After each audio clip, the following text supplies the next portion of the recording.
Hey guys, welcome back हो गया channel पर। अच्छा जी, बात करेंगे हम सबा इब्राहिम के बच्चे के ऊपर। वो जो बच्चे के लिए इतना ज़्यादा डेस्परेट हो रही है और लोग उसको मोटिवेट करने के बजाय बहुत सारे कमेंट सेक्शन में मैं देख रही हूँ जहाँ पर बच्चे को लेकर देखो, एक ना जब आपको एक चीज़ नहीं हो रही हो ना, जब आपके आसपास बहुत बहुत बार ये चीज़ें सुनने में आ रही हो कि हमें तो 10-15 साल हो गए हैं, हमें भी बच्चा नहीं हुआ है, ये नहीं हुआ है, वो नहीं हुआ है। जब आपके आसपास ऐसा कुछ चल रहा शुरू हो जाए ना, वो भी ज़्यादा तौर पर, नॉर्मली तो देखो बच्चे के लिए चलता रहता है कि बच्चा नहीं हुआ, बच्चा नहीं हुआ, लेकिन वो आपको कभी कभी सुनना पड़ता है। यानी रोज़ की बुनियादों पर आपका टॉपिक बच्चा नहीं होता है, आपकी ज़िंदगी में बच्चे का टॉपिक रोज़ की बुनियाद पे नहीं होता है, क्योंकि आपके आसपास वाले लोग कभी कभार मिलते हैं। इवन आप ससुराल से भी दूर रहती हो, मैके में रहती हो, मैके वाले इस चीज़ को ज़्यादा समझते बनस्बत ससुराल के। देखो, मैं सोसाइटी की बात करूँगी, मैं बिल्कुल डिलीजन वाली दुनिया का बिल्कुल भी जिक्र नहीं करती हूँ, क्योंकि ये सबको डिलीजन वाली दुनिया में होता है।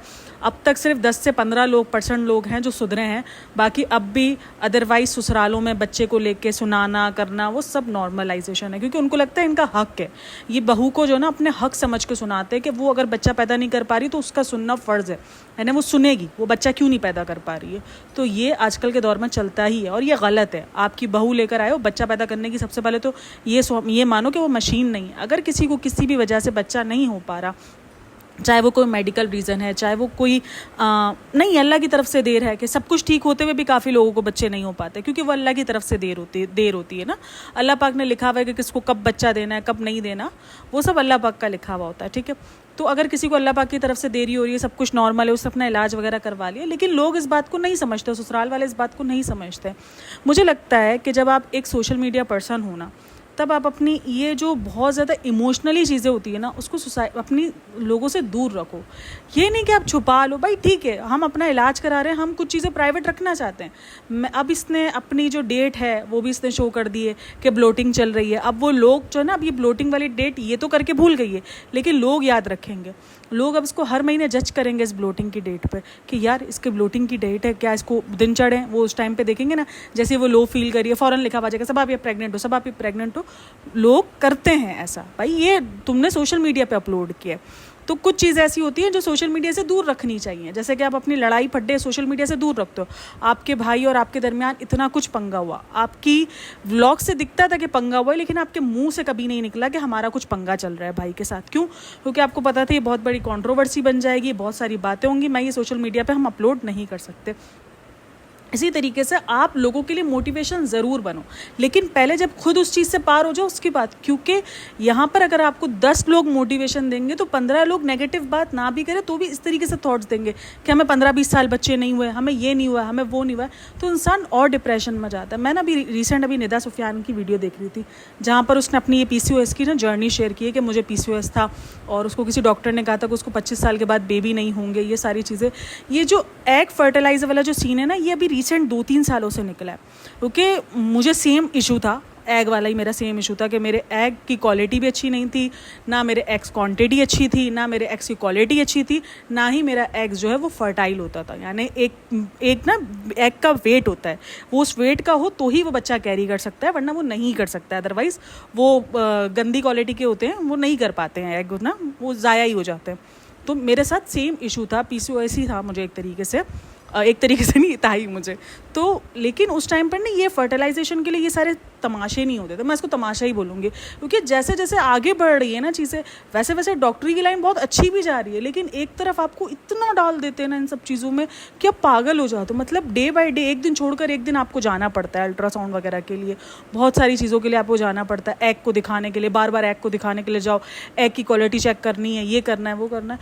अब ये सब कुछ बहुत ज़्यादा निकल आया, पहले इतनी नहीं थी हाई, पहले नॉर्मल था कि हाँ ठीक है, एग अल्ट्रासाउंड किया, पीरियड्स के दिनों में अल्ट्रासाउंड होता है, दैन उसके बाद आपका पता चल जाता है कि एग वैग नहीं है सही, और उसके बाद एक डे होते हैं कुछ, जब रिलीज़ होने वाला डे होता है ना, तब एक अल्ट्रासाउंड हो जाता है। उस डे पे डॉक्टर अल्ट्रासाउंड लिख के दे देती है कि भाई इस टाइम पर अल्ट्रासाउंड वगैरह करवा कर आ जाओ, ताकि हमें पता चल जाए जो भी क्वालिटी शॉलिटी है। मेरा तकरीबन 10 साल पुरानी कहानी मैं आपको सुना रही हूँ, हाँ 10 साल हो गए, क्योंकि मेरी बेटी को माशाल्लाह 8 ईयर्स की हो गई है वो, तो ये मैं आपको स्टोरी सुना रही हूँ तकरीबन 9.5 साल पुरानी। तो कुछ चीज़ें भूल भी जाती हूँ मैं, लेकिन ये कोई एग फर्टिलाइजेशन वाला सीन नहीं हुआ था मेरा, ठीक है ना, कि मैं हर दूसरे दिन जा रही हूँ। तो वो क्या था कि डॉक्टर ने देखा, बोला ठीक है आपकी एग की क्वालिटी ठीक नहीं है, ये नहीं है, वो नहीं है, PCOS का इलाज करवाया, करवाया, पीसीओएस का पहले इलाज किया, ठीक है। पहले कोई बच्चे का नहीं था, डॉक्टर ने बिल्कुल नहीं कहा था कि इन दवाइयों से बच्चा होगा। डॉक्टर ने कहा था पहले अपनी हेल्थ ठीक करो, हेल्थ ठीक होगी बच्चा खुद ही हो जाएगा। हेल्थ ठीक हुई, हेल्थ ठीक होने के बाद यही सेम जर्नी निदा सुफियान की भी है, ठीक है। उसके बाद उन्होंने टैबलेट्स दी जहाँ पर आपको बच्चा कंसीव करने की, आपके एग की क्वालिटी को बेहतर बनाने के लिए आपको दवाइयाँ दी जाती हैं। मुझे दवाइयाँ दी, 1 मंथ की दवाई में माशाल्लाह कंसीव हो गया और मेरी एग की क्वालिटी बेहतर हुई। और देन मुझे सेकंड बेबी भी मुझे दवाइयों से ही कंसीव हुआ है, क्योंकि मेरा ये इशू, एग का इशू आपको ज़िंदगी भर रहता है। वो आपको जब भी कंसीव करना, वो अल्लाह की तरफ से होता है कि चलो हो गया तो हो गया, वरना अगर आपके एग के इशूज़ हो ना तो वो आपको हर बार जब भी आपको प्रेगनेंसी करनी होती है ना तो आपको टैबलेट्स लेनी पड़ती हैं। आपको वो इलाज जो है वो एग अपना बेहतर करने के लिए आपको करना पड़ता है। और आपकी एक सर्टन एज, मुझे डॉक्टर्स ने कह दिया था कि आपको जितने भी बच्चे पैदा करने हैं ना वो आप अर्ली 30s में कर लेना, क्योंकि उसके बाद फिर वैसे ही एक तो एग की क्वालिटी अच्छी नहीं है, देन उसके बाद आपके एग्स जो है ना 30s के बाद वुमेंस के एग्स जो है वो कम होने वैसे ही शुरू हो जाते हैं। तो वो फ्रीज़ वगैरह क्यों करवा लेते हैं अर्ली 30s में, क्यों करवा लेते हैं कि पता है कि उस टाइम पर एग की क्वालिटी भी अच्छी होती है और वो प्रोड्यूस भी सही हो रहा होता, तो इसीलिए हो रहा था। लेकिन भाई सीन सारा ये होता है कि जब आप सोशल मीडिया पर हो ना, ये चीज़ें सोशल मीडिया पर अपलोड ना करो। आप मोटिवेशन ज़रूर दो, लेकिन आप पहले उस चीज़ से खुद तो बाहर निकलो। आप खुद नहीं हो इमोशनली स्ट्रॉन्ग, ठीक है। वो इमोशनली स्ट्रॉन्ग नहीं है, उसको कमेंट्स बहुत हर्ट करते हैं, ये हम सबको पता है। सबा बहुत ज़्यादा कमेंट को लेती है, कमेंट को लेकर बहुत ज़्यादा रिस्पॉन्ड करती है, कभी कभी गुस्से में करती है, कभी दुख में करती है, कभी रोते हुए करती है। और ये जो रोते हुए पाई भी जाती है ना, वो इसीलिए पाई जाती है क्योंकि आपको बहुत ज़्यादा एंजाइटी हो रही होती है। आप उस टाइम पर ना बहुत ज़्यादा प्रेशर में होते हो, हर महीने आप पे प्रेशर होता है, हर महीने आप भागते हो चेक करने के लिए। भाई बहुत बहुत तकलीफदेह अमल होता है, सीरियसली बहुत तकलीफदेह अमल होता है कि आपको हर महीने एक होप होती है कि यार इस महीने रह जाएगा, इस महीने रह जाएगा, इस महीने रह जाएगा। आप हर दूसरे दिन जैसे ही आपको एक दिन ऊपर होता है आप फ़ौरन टेस्ट के लिए भागते हो। टेस्ट की मैंने इवन 10-10, 15-15 टेस्ट की जो क्लिप वो आती थी ना, जो प्रेगनेंसी टेस्ट की वो आती थी, स्ट्रिप्स आती थी, वो मैंने 15-15, 20-20 भी जो ना एक एक टाइम पर मैंने यूज़ की, मतलब इन्हीं दिनों में। क्योंकि आपको पता है पीसीओएस में सबसे पहले आपके टाइम्स का मतलब पीरियड्स के टाइम ही ऊपर नीचे होते हैं, या तो पीछे होते हैं या तो आगे होते हैं, बिल्कुल आपका जो ना वो साइकिल ख़राब हो जाता है। तो इवन आप इतना मेंटली प्रेशर से ऑलरेडी गुजर रहे हो और आप ये चीज़ जब यूट्यूब पर अपलोड कर रहे हो, वो आपको मोटिवेशन नहीं मिलेगी, क्योंकि यूट्यूब मोटिवेशन के लिए बहुत कम मिलता है। यूट्यूब आपको बहुत ज़्यादा प्रेशर भी देता है, क्योंकि आपको इतने ज़्यादा कमेंट्स आएंगे ना। आप जब भी कमेंट सेक्शन खोलोगे वहाँ पर एक ही बात, अब रोज़ की इसकी वीडियो खोलो वहाँ पर एक ही कमेंट होगा, अल्लाह पाक आपको एक बच्चा दे दे। मतलब वो अगर बच्चे के बारे में नहीं भी सोच रही होगी ना, उसकी ज़िंदगी में अगर बच्चे की कमी नहीं भी इतनी फील हो रही होगी ना, तो ये लोगों के कमेंट्स जो कि इसको बहुत अच्छे वे में कमेंट कर रहे हैं, ऐसा नहीं कि मैं बोलूँगा वो नेगेटिव कमेंट्स है, लेकिन वो कहीं ना कहीं उसको उस सोच में डालेंगे कि यार बच्चा नहीं है। और इवन सबसे इधर हस्बैंड का काम होता है, यहाँ पर हस्बैंड का काम होता है कि भाई दुनिया को खामोश करा दो। तुम सबसे पहले उसको बोलो भाई तुम ये सोशल मीडिया पे अपलोड करना, तुम ये बच्चे वाला सीन बंद करो, जब होगा हम तब बता देंगे। डॉक्टर के पास जा रहे हैं नहीं जा रहे हैं, उसको हाइड करो। हाइड करके हम ये अपनी एक प्राइवेट ज़िंदगी को हाइड करते हैं, देन हम अपनी नॉर्मल रूटीन दिखाते हैं, शॉपिंग वॉपिंग, कचरा कुचरा, तुमको जो दिखाना है तुम दिखाओ, रेनोवेशन ये सब कुछ तुम दिखाओ। तुम उस चीज़ को साइड करो, तुम उसको साइड पे काम करो अपनी ज़िंदगी में। सबसे पहले तो तुम सोशल मीडिया पे अपलोड, क्योंकि सोशल मीडिया का प्रेशर बहुत होता है। आपको ना लोग कमेंट कर रहे होते हैं, अब इसके हर वीडियो के नीचे कमेंट, और ये लाइक भी करती है भाई कि अल्लाह पाक आपको एक प्यारा सा बच्चा दे दो। तो ये तो खुद तो डेस्परेट है और होना बनता भी है यार, डेस्परेट हो जाता है इंसान। उसको एक बच्चे की चाह हो रही होती है ना, तो एक इंसान मेंटली यार बस अब हो जाए, वो एक ना प्रेशर भी बन जाता है कि यार बस अब एक बच्चा हो जाए ना ताकि मुझे रिलैक्स हो जाए। इंसान इतना परेशान हो चुका होता है उस टाइम को लेकर, और काफ़ी लड़कियों की सोच होती है। यहाँ पर इसकी सोच को बहुत बार खंगाला जाता है कि ये कौन सी सोच है कि बच्चा, भाई देखो ये मुझे लगता है सोसाइटी के प्रेशर में अगर बच्चा कर रही है तो गलत है, लेकिन बहुत सी लड़कियाँ होती हैं जिनको शौक होता है, जिनकी ज़िंदगी में होता है कि भाई हमारी नॉर्मल ज़िंदगी में हमें क्या सिखाया जाता है। हम जब छोटे होते हैं हमें मॉडल बनना, हमें फिल्म बनना, ये हमें नहीं सिखाया जाता होता। हमारे करियरों पर ध्यान देना नहीं बोला जा रहा होता। हम जब बड़े होते, जब मुझे अपना याद है, देखो मैं ये नहीं बोलूँगी कि हर फैमिली में होता है, लेकिन हमारी मिडिल क्लास फैमिलीज़ में यही होता है। जब हमें कोई चीज़ बनना होता है, हमें अपने करियर पे फोकस करना होता है, जब हमें फोकस करना होता है, मुझे जब डॉक्टर्स बनना था तो हमारे घर में ये सोचती कि नहीं यार शादी तो करनी है, डॉक्टर क्यों बनाना है, उसको पढ़ाना लिखाना ठीक है। लेकिन जब मेरे 9th में बहुत अच्छे परसेंटेज आई 9th-10th में, तो उन्होंने बोला तुम डॉक्टर बन जाओ। बट लेकिन उस टाइम पर मैंने दूसरा सब्जेक्ट चूज़ किया था, मुझे डॉक्टर बनने के लिए मुझे दोबारा 9-10 देना पड़ता, तो मैंने उस चीज़ को कहा कि नहीं, अभी मैं जिसमें पढ़ रही हूँ मैं उसी में काम करूँगी, मुझे अब आगे डॉक्टर अभी मुझे नहीं पढ़ना। लेकिन हमारे घर की सोच होती है, हमारे बेटी को ये सोचवाया जाता है तुम्हें शादी ही करनी है। भाई ये हकीकत है, मैं बिल्कुल भी यहाँ पे नहीं बोलूँगी ये, अगर आपके घर में अगर ये हकीकत नहीं है तो मैं बोलती हूँ आप बहुत खुशनसीब हो। लेकिन हमारे दिनों में शुरू दिन से बैठा दिया जाता है कि हमें शादी करनी है, हमें फैमिली बनानी है, हमें शौहर के पास जाना है, हमें इंडिपेंडेंट होना नहीं सिखाया गया है। जो हमारे लेट 90s वाले जो माँ बाप है ना, जो 90s के रियली माँ बाप हैं, उन्होंने हमें इंडिपेंडेंट होना नहीं सिखाया। ये अब की नस्ल इंडिपेंडेंट के चक्कर में निकली है कि हमें इंडिपेंडेंट बनना है, क्योंकि वो चाहती है कि हमने जो झेला है ना इंडिपेंडेंट ना होके वो हमारी बच्चे ना सीखे। फिर मैं ये बोलती हूँ कि भाई इंडिपेंडेंट होना भी सिखाओ अपनी बच्चियों को, अपनी बच्चियों को घर बसाना भी सिखाओ, हर चीज़ सिखाओ। आपकी बच्चियों को मैं हमेशा कहती हूँ कि आपकी बच्ची को कभी 2 वक्त की रोटी के लिए किसी जालिम की मार ना सहनी पड़े। उस 2 वक्त की रोटी के लिए यानी वो इतना ना कर सके कि वो अपने बच्चे को या अपने आप को ना पाल सके, इसीलिए वो उस घर के अंदर पिसती रहे कि उसको सिर्फ घर में रहना है क्योंकि वो अपने बच्चे नहीं पाल सकती। इसलिए अपनी बेटी को इंडिपेंडेंट बनाओ, लेकिन इंडिपेंडेंट बनाने का मतलब ये नहीं कि उसको खुद सर बना डालो कि नहीं तुम तो अब किसी की उफ भी बर्दाश्त नहीं करोगे। भाई ज़िंदगी कॉम्प्रोमाइज़ का नाम है, दूसरी तरफ कॉम्प्रोमाइज़ भी सिखाना पड़ता है कि कॉम्प्रोमाइज़ का नाम है, चाहे वो दोनों को करना पड़े लेकिन कॉम्प्रोमाइज़ करना पड़ता है, ठीक है। तो ज़िंदगी इसी का ही नाम है। लेकिन बहरहाल तो हमारे ज़िंदगी हमारे जहनों में यही बात बिठा दी जाती है। अब सबा को इतनी ज़्यादा हाई फाई फैमिली से नहीं थी, किसी को भी नहीं पता था कि शुएब बनेगा, इसके बाद एक यूट्यूब चैनल यूट्यूब आएगा ज़िंदगी में और यूट्यूब पे सबा काम करेगी और सबा यूट्यूब पर इतना अच्छा अर्न करना शुरू कर देगी। उसके दिमाग में भी एक ही मैंटेलिटी है कि नहीं यार मुझे शादी करनी थी, मुझे बच्चा पैदा करना था और मुझे इतना सक्सेस होना था और मेरी नॉर्मल ज़िंदगी चलनी थी। अब सक्सेस तो उसने पा ली, पैसा इसने पा लिया, शादी इसने अपनी मनपसंद से कर ली। अब एक चीज़ रह गई उसकी डेस्परेटी के लिए, उसका बच्चा।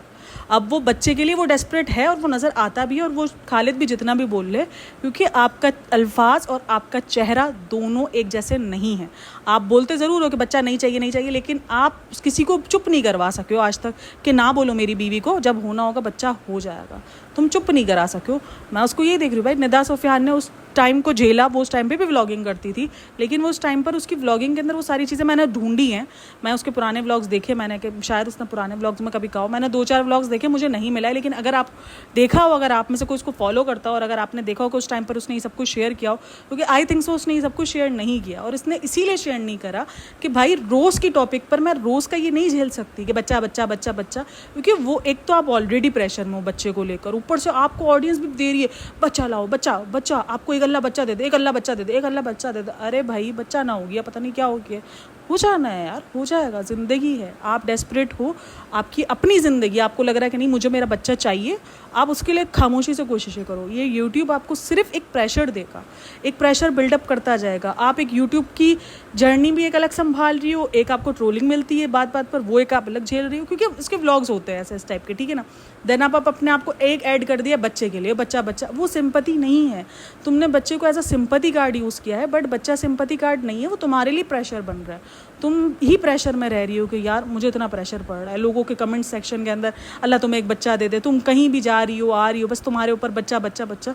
उस टॉपिक को आई थिंक सो जब इतना ज़्यादा बच्चा बच्चा होना भी शुरू होता ना, तो भी आपको बच्चा नहीं रह रहा होता, आप ठीक भी हो रहे हो ना तब भी नहीं रह पा रहा होता, क्योंकि एक ना लोगों ने नज़र टिका के रखी हुई है कि यार इस महीने ज़रा सा भी आप देख लो सबा का इधर उधर सा भी मूड स्विंग होंगे, नीचे कमेंट में आ जाना शुरू हो जाएंगे, शो मुबारक हो, सबा जो है वो माँ बनने वाली है, ये होने वाला है। तो लोगों ने नज़रें गाड़ी हुई है तुम पर, तो तुम इस चीज़ को साइड ही कर दो भाई कि नहीं है ठीक है, अभी मुझे मेरी हेल्थ पर टाइम देना है। अब इसने खैर इस चीज़ को अपनाया है कि मुझे अभी हेल्थ को टाइम देना है, लेकिन फिर भी वो कभी कभी वीडियोज़ में उसका आ जाता है बच्चा बच्चा। तो आई थिंक सो तुम ही बच्चा बच्चा करना बंद कर दोगे ना, तो तुम्हारे कमेंट सेक्शन में भी बच्चा बच्चा करना बंद हो जाएगा। तुम इस चीज़ को स्ट्रिक्टली, जब तुम हर चीज़ को आगे स्ट्रिक्टली बोल देती हो ना, तो तुम इस चीज़ को बोल दोगे ना कि भाई देखो अभी मुझे नहीं है इन सब चीज़ों का, जब होगा वक्त अल्लाह पाक का, जब देना होगा वो हो जाएगा। तो ये जो लोगों की नज़रें भी गड़ी हुई होती है ना, तो भी बहुत ज़्यादा अड़चनें आ रही होती हैं इन सब में।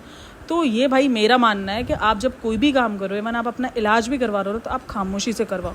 जब मुझे मेरा पता है कि जब मैं अपना इलाज करवा रही थी ना, जब लास्ट डॉक्टर के पास, जब मैं जिस डॉक्टर के पास गई थी लास्ट, जिसने मुझे बेबी एग, जिसने मेरी उस एग की परेशानी को समझा था और उसने मुझे एग के लिए टैबलेट्स लिख के दी थी, जब मेरे एग्स प्रो जो ना वो मेरे टाइम के लिए, उसने मुझे उन टाइमों के लिए उन्होंने मुझे 1 मंथ की दवाई लिख के दी थी कि बोला था इंशाल्लाह 3 महीने का कोर्स है, लेकिन तुम 1 महीने में रिजल्ट तुम्हारा आ जाएगा इंशाल्लाह। तो खैर बहरहाल वो उसने जब दवाइयाँ लिख के दी थी ना, मैंने अपने घर में सिर्फ मेरी अम्मी को पता था और मेरे हस्बैंड को पता था, किसी को भी नहीं पता था। और एक मेरी जेठानी थी, उसको पता था, क्योंकि मैं ना फ़ाइल भूल गई थी अपनी घर पर, तो मैंने उससे फ़ाइल मंगवाई थी। मैंने कहा यार हॉस्पिटल में फ़ाइल दे जाओ मुझे, मैं घर भूल गई हूँ, मम्मी के घर से गई थी। बाकी किसी को भी नहीं पता था कि मैं कुछ भी इस तरीके का करने वाली हूँ। इवन जब हो गया तब मैंने अपने सास ससुर सबको बताया था कि हाँ भाई ये नहीं, हाँ मैंने बता फ़ौरन दिया था कि भाई मुझे ये मेरा रिजल्ट पॉजिटिव आ गया। जिस दिन मैंने किया टेस्ट उसी दिन मैंने बता दिया भाई रिजल्ट पॉजिटिव आ गया। खैर तो वो सीन हो गया। लेकिन आप जितना हो ना खामोशी से, जितनी लोगों की नज़रें कम गिरी हुई होंगी ना, क्योंकि इससे पहले क्या होता था, मैं जब दूसरी जगह पे इलाज करवा रही थी, वो डॉक्टर भी अच्छी थी नो डाउट, उसकी भी अच्छी थी, लेकिन सबकी नज़रें गिरी हुई थी क्योंकि सबको पता था, पूरे खानदान में पता था मेरा इलाज चल रहा है। और जब मैं उस डॉक्टर के पास गई थी ना, तो सास ससुर सबको लग रहा था कि अभी मैंने छोड़ दिया। मैंने कहा था मैं थक गई हूँ, मैं ना थक गई हूँ, 1 साल हो गया था, मैं दवाइयाँ खा के ना इंसान थक जाता है। मैंने कहा भाई मैं थक गई हूँ, अब छोड़ दो, अब जो होना होगा ना वो अल्लाह के हवाले हो जाएगा। वो लास्ट महीने पे अम्मी ने मुझे बोला कि एक डॉक्टर है, तू चल खाली मेरे साथ चल, तू किसी को भी नहीं बताना।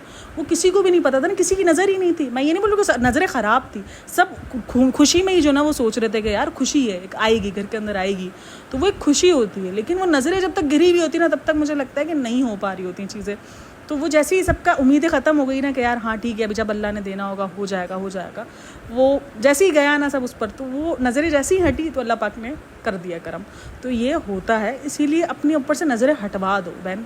तो ये मुझे लगता है कि आप मोटिवेशन ज़रूर दो, लेकिन आप उस चीज़ से जब निकल जाओ ना, जब आप उस चीज़ को सर्वाइव कर जाओ, फिर आप एक मोटिवेशन दो कि भाई देखो वो वक्त था मेरा, वो एंजाइटी भी थी, सब कुछ था, सब कुछ होता है भाई उस टाइम पर। आप बहुत, इवन माँ बनना आसान नहीं है, माँ बनने के बाद भी आपको बहुत कुछ झेलना पड़ रहा होता है, आप बहुत ज़्यादा एंजाइटी डिप्रेशन से गुजर रहे होते हो।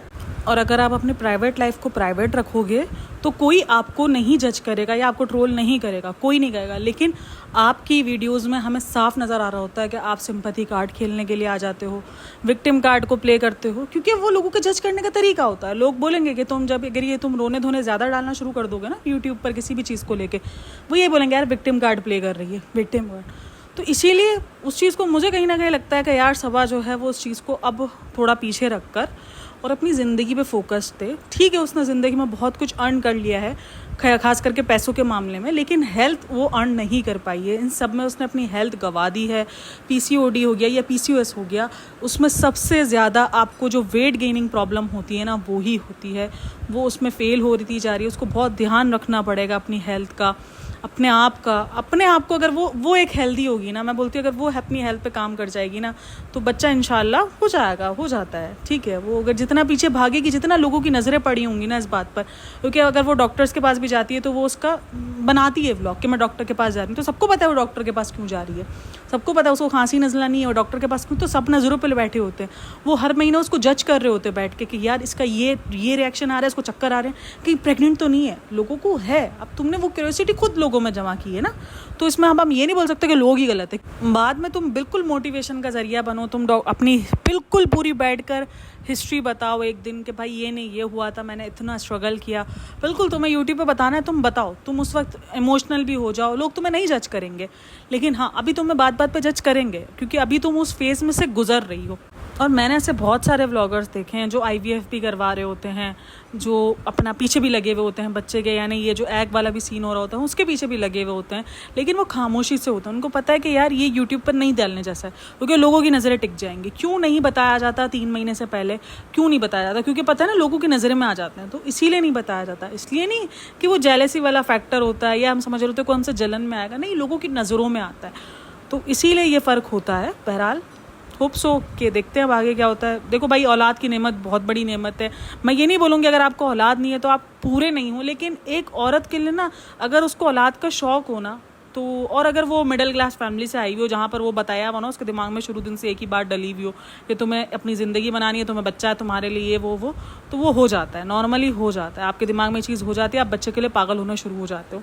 लेकिन खैर ये मेरा मानना और मैंने ये ज़िंदगी से एक्सपीरियंस किया है, ये मेरा एक्सपीरियंस शायद बोलता है कि भाई ज़िंदगी में कोई भी इंसान आपकी मेंटल हेल्थ से ऊपर नहीं होना चाहिए। इवन अगर आपको बच्चे का भी मेंटल हेल्थ हो रहा है ना, आप अपने आप को रिलैक्स करो भाई, अपनी मेंटल हेल्थ और अपनी हेल्थ से बढ़कर आप किसी भी चीज़ को नहीं प्रायोरिटी दो, आप अपने आप को दो। अगर आप ठीक होगे आप पूरी दुनिया जीत जाओगे, अगर आप ही ठीक नहीं होगे आप बच्चा पैदा करने के बाद भी जो है वो बीमार ऐसे ही रहोगे, क्योंकि आप खुद ही नहीं ठीक होगे। तो इसलिए अपने आप को सबसे पहले ठीक रखो, अपने आप को सबसे फर्स्ट पे रखो, कि हाँ ठीक है, कोई बात नहीं, बच्चा नहीं हो रहा, हो जाएगा।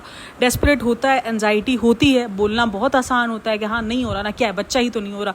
लेकिन अगर एक औरत इसके लिए मेहनत कर रही है तो उसको पता है कि वो कितनी जंगों से लड़ रही है, वो कितनी एंजाइटी से लड़ रही है, तो उसको अच्छे से पता है कि वो कितना, हाँ मैं बोलना आता है कि भाई क्या हो गया, एक बच्चा ही तो है, नहीं हो रहा तो क्या हुआ। लेकिन 1 महीने के अंदर वो कितनी बार टेस्ट चेक कर रही है ना, ये हमें नहीं पता है। वो कितनी उम्मीदों से बंधी हुई है ना कि यार शायद इस महीने रह जाएगा। टैबलेट्स खा रहे होते हैं ना यार, उम्मीदें होती हैं कि शायद इस महीने रह जाएगा। जब वो उम्मीद टूटती है ना, सीरियसली मुझे पता है, मैं जब अपना वो वक्त याद करती हूँ ना, मैं जानमाज़ पे बैठ जाती थी। मेरे जैसे ही पेट में दर्द हो ना, क्योंकि पीरियड से पहले पेट में दर्द शुरू हो जाता है, तो वो मुझे जैसे ही पेट में दर्द होना शुरू हो ना, मैं जानमाज़ बिछा के बैठ चुकी, अल्लाह पाक इस बार नहीं, इस बार नहीं, अल्लाह पाक नहीं। लेकिन वो अल्लाह पाक ने एक वक्त लिखा था ना कि वो मैं बैठ जाऊँगी, अल्लाह पाक नहीं है, इस बार नहीं है, इस बार लेट हो जाए पीरियड्स, बस इस बार मुझे रह जाए किसी हाल में। हम इतना डेस्परेट हो चुके होते हैं दवाइयाँ खा खा के, बहुत हैवी दवाइयाँ होती है भाई, आसान नहीं होता है। इवन जंगों से, किसी भी बीमारी से लड़ना आसान नहीं है, लेकिन एक बच्चे की टेंशन हर वक्त, हर दूसरे दिन मेरी हर जैसे मेरे पीरियड्स के डेट करीब आए, सबको पता ही हो क्योंकि इलाज चल रहा था, तो मेरी सास है बार बार पूछने के लिए, या मेरे घर में मेरी अम्मी वगैरह हूँ, सब पूछ रहे हो आया पीरियड्स आ गए, पीरियड्स की डेट है ना तेरी, ये तो वो और ज़्यादा प्रेशर हो कि यार देख सब कितनी उम्मीदें लगा के बैठे और मैं एक बच्चा नहीं दे पा रही हूँ, तो इंसान ना बहुत ज़्यादा प्रेशर में आ जाता है। तो इसीलिए भाई उस चीज़ को, सबकी नज़रें हटा दो, उसके बाद अपना खामोशी से इलाज कराओ, किसी को भी ना पता हो, इवन आपके एक हस्बैंड को पता हो और एक कोई आप जिसको आप बहुत ज़्यादा चाहते वाते हो ना, जिसके ऊपर आपको भरोसा होगा यार ये मेरी बात इधर से उधर नहीं करेगा और ना ही ये मुझ पर प्रेशर अपलोड करेगा कि नहीं। तो मैं, मेरी एक जेठानी को पता था, मेरी एक अम्मी को पता था और एक मेरे हस्बैंड को पता था कि मैं जा रही हूँ डॉक्टर के पास और मैं डॉक्टर की दवाइयाँ खा रही हूँ, तो उन्होंने नज़रें नहीं गाड़ी हुई थी। इवन मेरा पूछा भी नहीं था, मेरी डेट भी नहीं पूछी थी, उन्होंने कुछ नहीं पूछा था, बस बोला था, बस मैंने अम्मी को बोला, मैंने कहा बस आप डेट का नहीं पूछना, मुझे छोड़ दो। ना मेरी अम्मी ने पूछा, ना मेरी जेठानी ने पूछा, किसी ने कुछ नहीं पूछा। जब मैंने खुद टेस्ट किया, 1 दिन ऊपर हुआ था, जस्ट 1 दिन ना, तो मैंने जैसे ही टेस्ट किया ना, मैं उस वक्त भी अम्मी के ही घर थी, तो मैंने जैसे ही टेस्ट किया तो मैंने बता दिया, कर दिया, अम्मी को बोला, मैंने कहा अम्मी टेस्ट आ गया, मैंने बोला चल डॉक्टर के पास। उसने कहा था फटाफट इंजेक्शन, अच्छा वो डॉक्टर तो उस टाइम पे थी नहीं, तो दूसरी डॉक्टर के पास गए, उसने भी चेक किया, उसने कहा कि अगर मेरे पास आएगा तो मैं इंजेक्शन लगाऊंगी, वरना मैं इंजेक्शन नहीं लगाऊंगी ना आपको। खैर जैसे ही आया, उसने दोबारा टेस्ट किया तो वो दोबारा पॉजिटिव आया, उसने इंजेक्शन वगैरह लगा के सिक्योर कर दिया कि नहीं बस अब ठीक है, अब तुम जाओ। तो वो बाद में आना, मुझे लगता है कहीं ना कहीं वो आप छुपा नहीं रहे हो आप, इसका मतलब ये नहीं है कि मेरे घर वाले कुछ जलन खोर थे, नहीं भाई।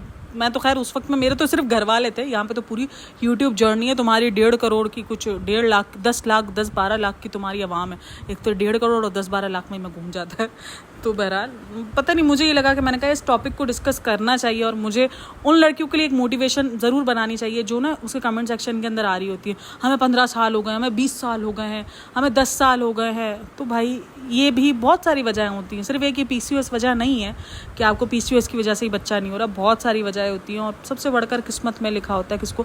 इवन अगर आप माँ नहीं बन पा रही हो तो आप अपने आप को अधूरा मत समझो, अगर आप अपने आप को अधूरा समझोगी तो ये दुनिया आपको अधूरा समझाएगी। अपने आप को पूरा मुकम्मल समझो कि मैं तो मुकम्मल इंसान हूँ ना, कोई नहीं यार, किसी के नसीबों में नहीं होता है। अगर आप आसपास देखो, आपके पास आसपास आपको हज़ारों बच्चे मिल जाएंगे, कुछ लोगों को इसलिए भी माँ बाप नहीं बना जाता कि वो दूसरे लोगों पे प्यार निछावर कर सके, वो उन बच्चों को प्यार दे सके जिनको उस प्यार की नीड है। कोई नहीं, आप अपनी ममता, अपनी जो बापता है वो आप उन अनाथ बच्चों पे जाके लुटा दो, कोई नहीं, चलता है यार, दुनिया है। कभी कभी किसी को कैसे आजमाया जाता है, कभी किसी को ऐसे आजमाया जाता है। अपने आप को मुकम्मल समझो, एक औरत मुकम्मल ज़रूरी नहीं है कि वो बच्चे के बाद ही होगी। अपना आप भाई समझो, अपने आप को अहमियत देना सीखो। मैं ये गलतियाँ की है, मुझे पता है डिप्रेशन एक औरत में कितना आता है, तो डिप्रेशन लेने का कोई फ़ायदा नहीं है। जो चीज़ें जिस वक्त लिखी हुई उसकी वक्त ही होती हैं। बहरहाल आपको वीडियो अच्छी लगी हो तो like share and subscribe my channel. अपनी स्टोरी भी मेरे साथ शेयर कर सकते हैं। अच्छा, मेरे साथ ना एक इंस्टा पर एक लेडी ने भी स्टोरी शेयर की थी, सेम एज इट इज़ इसकी भी इसी तरीके की स्टोरी थी, उसने मुझे सब कुछ शेयर किया था। लोग आते हैं शेयर करने के लिए, खैर मैं यहाँ पर डिस्क्लोज नहीं करती हूँ, ना मैं कुछ चैट्स के स्क्रीनशॉट्स लगाती हूँ ना कुछ, क्योंकि मुझे लगता है अगर कोई इंसान आपको दोस्त समझ के वो चाह रहा है ना, हालांकि मेरा क्या रिश्ता है, यूट्यूब का रिश्ता है, ना मुझे कोई जानता है, ना मेरा कोई अपने रियल फेस से वाकिफ़ है, कोई मुझे नहीं जानता है, बट एक है कि यार एक बंदी है, उस बंदी को पता नहीं क्या था, उस तो मुझे मैसेज किया, मुझे बोलती है मुझसे सुनोगी। वो उस वक्त इस स्ट्रगलिंग फेस में थी ना, ये PCOS की जर्नी मेरी सब बोल रही थी, बोलती है यार पता नहीं क्या लिखा हुआ, ये नहीं, वो बहुत ज़्यादा डाउन भी थी क्योंकि एंजाइटी आपको इंतहा से, डिप्रेशन आपको बहुत हो रहा होता है उस टाइम पर। बहरहाल वो उस फेस पे थी, उससे सब कुछ मेरे साथ शेयर किया, सब कुछ बताया किया। तो बहरहाल ये रिश्ते एक बनते हैं जो कि मुझे बहुत खुशी होती है और मैं हमेशा जिक्र करती हूँ अपने सब्सक्राइबर्स का जो मुझसे आके शेयर कर रहे होते हैं। ज़रूर मैं उनका नाम डिस्क्लोज नहीं करती, लेकिन हाँ मैं शेयर करती हूँ क्योंकि मुझे खुशी होती है कि यार कोई नहीं, भले मेरे पास ज़्यादा नहीं है, 20-25 लोग हो गए आई थिंक मेरे इंस्टाग्राम पर जो मुझसे कांटेक्ट किए हुए हैं, जो मुझसे बात करते हैं रेगुलरली बेस पे। मैं वीडियो अपलोड करूँगी, वो मेरी वीडियो पे कमेंट करें ना करें, बट प्राइवेटली आएंगे तो मनु बात करेंगे। मैं खुश हूँ भाई इसी में। बहरहाल काफ़ी अब मुझे ना कमेंट सेक्शन में भी हर बात लिख रहा है तुम बहुत मैं करती हूँ। भाई मेरी जो हिस्ट्री है मैं आप लोग के साथ, वो भी तो एज जब मैं मोटिवेशन करने के लिए बैठी हूँ, जब मैं आपको हकीकत बताने के लिए बैठी हूँ, तो जो मैंने एक्सपीरियंस किया मैं वो भी शेयर कर रही होती हूँ आपके साथ। खैर बहरहाल भाई मेरी दुआ यही है कि अगर कोई भी इंसान बच्चे के लिए तरस रहा है और इस बीमारी से जूझ रहा है, किसी भी बीमारी की वजह से उसको बच्चा नहीं हो पा रहा है, या अल्लाह की तरफ से भी दे रहा, अल्लाह पाक इस अगर वो बंदा उस कमी को महसूस कर रहा है ना, तो उस कमी से अल्लाह पाक उसको जल्द से जल्द पूरा कर दे। उसको एक अच्छी सेहतमंद तंदुरुस्ती वाली अल्लाह से पाक से औलाद मांगो। जब भी मांगो ना अल्लाह पाक से सेहत तंदुरुस्ती वाली औलाद मांगो कि अल्लाह पाक उसको सेहत तंदुरुस्ती, और बस जब भी उसका वक्त हो ना ज़बरदस्ती ना करो भाई। ज़बरदस्ती आप कुछ नहीं हासिल कर सकते, ज़िद करके आप कुछ हासिल नहीं कर सकते। अपने आप को पुरसुकून रखो, अगर अपने आप को ठीक रखोगे इंशाल्लाह सब बहुत बहुत बहुत बहुत अच्छा होगा। होप सो आपको वीडियो अच्छी लगी हो तो like share and subscribe my channel. Thanks for listening watching, take care, bye bye, अल्लाह हाफिज़।